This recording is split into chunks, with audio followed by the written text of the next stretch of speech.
ఆఫ్ఘన్తో జరుగుతున్న ఏకైక టెస్ట్ మ్యాచ్లో టీమిండియా పట్టు బిగించింది. బ్యాటర్ల జోరుకు తోడు అరంగేట్రం స్పిన్నర్ మానవ్ సుతార్ అద్భుతమైన బంతులతో సత్తా చాటాడు. దీంతో రెండో రోజే మ్యాచ్ టీమిండియా చేతిలోకి వెళ్ళింది. ఆఫ్ఘన్ తొలి ఇన్నింగ్స్లో 5 వికెట్లు కోల్పోయి 113 పరుగులతో కష్టాల్లో పడింది. Afghan middle order batter Rahmat Shah 43 క్రీజ్లో ఉండగా ఇంకా 451 పరుగుల వెనకంజలో ఉంది.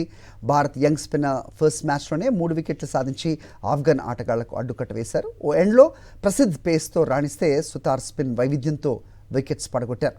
అంతకుముందు ఓవర్ నైట్ స్కోర్ 3 వికెట్ల నష్టానికి 368 పరుగులతో ఆట కంటిన్యూ చేసిన టీమిండియా 8 వికెట్లు కోల్పోయి 564 పరుగుల వద్ద డిక్లేర్ చేసింది.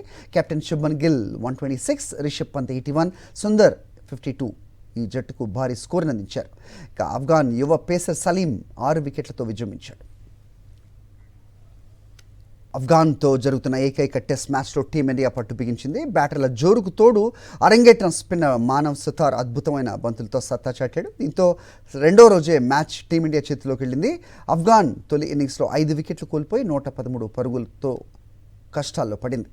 Afghan middle order batter Rahmat Shah 43 క్రీజ్లో ఉండగా ఇంకా 451 పరుగుల వెనకంజలో ఉంది. భారత్ యంగ్ స్పిన్నర్ ఫస్ట్ మ్యాచ్లోనే 3 వికెట్లు సాధించి ఆఫ్ఘన్ ఆటగాళ్లకు అడ్డుకట్ట వేశారు. ఓ ఎండ్లో ప్రసిద్ధ్ పేస్తో రాణిస్తే సుతార్ స్పిన్ వైవిధ్యంతో వికెట్స్ పడగొట్టారు.